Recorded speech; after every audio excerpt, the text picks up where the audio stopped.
Fala pessoal do Guia dos Bancos, estamos aqui mais uma vez, Val Macedo para você, e hoje eu quero falar sobre um assunto muito bacana. Antes de tudo, deixa eu apresentar para vocês, eu estou hoje com a minha camisa aqui, Pensou Instrumentos Musicais, Pensou Casa do Som, que é a minha loja e a minha empresa, eu tenho duas lojas e também trabalho num banco aí como gerente de pessoa jurídica. Pessoal, é o seguinte, hoje aconteceu um fato muito interessante, que foi o seguinte, eu saí do banco, né, e me chamou a atenção porque eu encontrei com um conhecido, um velho conhecido, que é o seu famoso Bicudo, o nome dele é o apelido de um senhor, que ele vende cachorro-quente aqui na minha cidade, e ele tem uma história bem bacana, porque ele começou como um vendedor informal. Ele tinha um carro que era tipo um Pampa antigamente, e ele vendia cachorro-quente aqui na cidade, e essa venda do cachorro-quente foi acontecendo por muitos e muitos anos, até que ele decidiu se formalizar. Eu, naquela época, eu estudava numa escola aqui, numa escola chamada Piedade, e eu já frequentava lá esse local onde ele vende o cachorro-quente. Era ele e a esposa dele, um casal muito gente boa. E ao longo do tempo, à medida que o tempo foi passando, eu fui criando uma relação de confiança, tanto de consumidor como também de amizade com o Bicudo, que era o dono lá do cachorro-quente. Um belo dia, eu falei para o Bicudo assim, Bicudo, por que você não abre um CNPJ desse local, da sua empresa, né, da sua microempresa que você está vendendo aí o seu cachorro-quente? E ele me respondeu da seguinte maneira, não, Val, isso não precisa, porque hoje eu vendo aqui, eu não recolho impostos, o que eu vendo eu ganho. Isso eu estou falando aí meado do ano de 2009 aproximadamente, que era quando eu trabalhava no banco privado. E eu falei e naquela ocasião ele me perguntou, mas por que eu deveria abrir uma conta no banco e ter um CNPJ?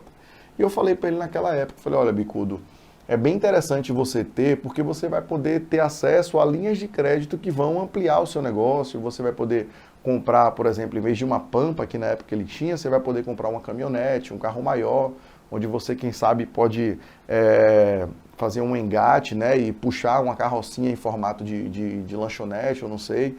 E ele ficou interessado. E naquela ocasião ele abriu o MEI. Ele se tornou um microempreendedor individual, abriu um CNPJ naquela época e começou então a vender o seu cachorro-quente lá na Avenida Soares Lopes.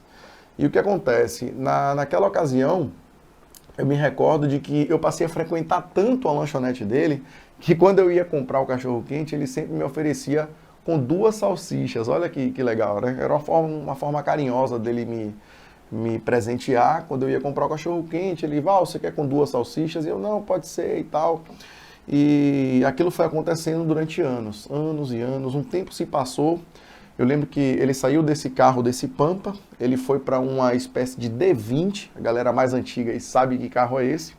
Da D20 ele ficou mais uns 3 ou 4 anos e ele passou então para uma caminhonete, onde nessa caminhonete ele fez uma adaptação no fundo da caminhonete, fez uma espécie de casinha, e nessa casinha ele continuava vendendo os cachorro-quentes, ele e a esposa.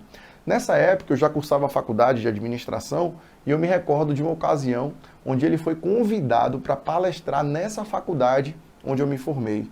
E eu fiquei muito surpreso porque, poxa, ver um cara que começou do zero, que atravessou todas as etapas e que estava ali palestrando para uma turma de faculdade, aquilo me deixou muito, muito orgulhoso.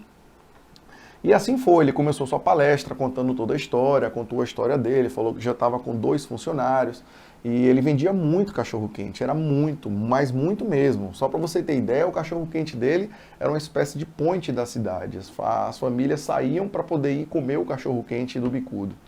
E mais um tempo passou, eu aí passei a trabalhar num banco público e nesse banco público ele também estava como cliente desse banco público, e não somente cliente, ele já frequentava as entidades de classe da cidade. Ele fazia parte da CDL, da Associação Comercial, enfim, dessas entidades que estão ali para apoiar os empreendedores, os comerciantes locais. E eu fiquei mais uma vez muito surpreso com a presença do Bicudo ali. Observa como ele cresceu ao longo do tempo. Ele foi amadurecendo o negócio dele foi se tornando cada vez mais sólido, ele foi fazendo parte dessas entidades, ele foi abrindo conta em outros bancos. E hoje, o Bicudo, ele nada mais, nada menos é do que um ponto turístico da cidade. É isso mesmo, ponto turístico. É um cachorro-quente extremamente conhecido, Muita gente da região conhece o Bicudo pelo seu cachorro-quente. Vale lembrar que o cachorro-quente dele é muito bom, mas muito mesmo, não é um cachorro-quente qualquer. Ele coloca o pão numa espécie de chapa, vem com queijo, vem com passas, ervilhas, a salsicha, tem uma série de coisas que faz do cachorro-quente dele ser o cachorro-quente do Bicudo. E quando eu encontrei com ele, da última vez, ele mais uma vez me presenteou com 2 salsichas. Rapaz, aquilo foi de uma situação assim bem interessante para mim.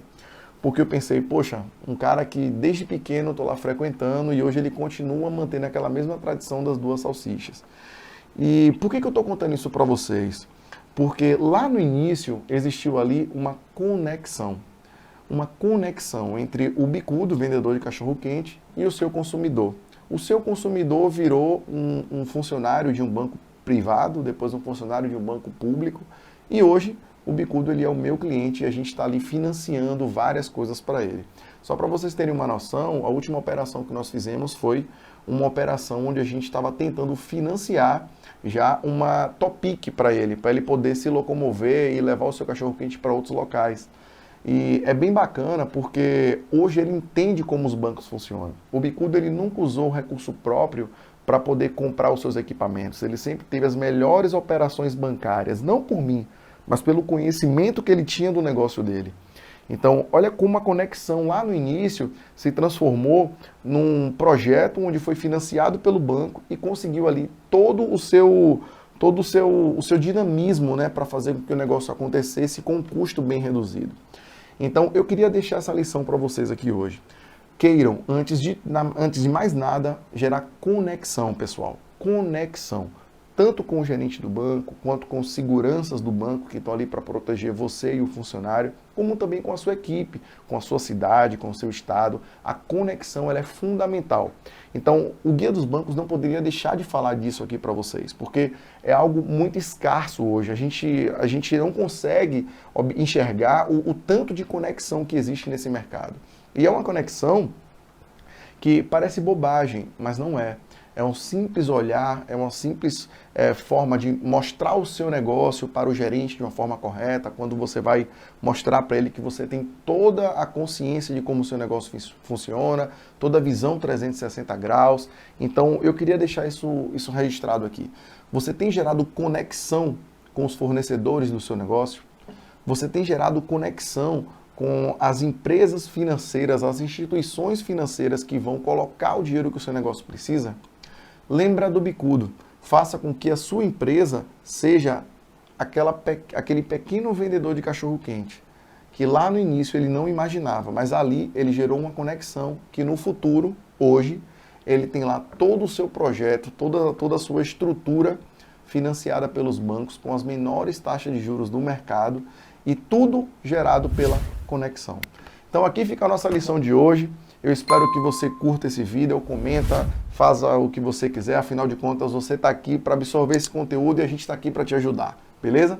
Um abraço, até a próxima.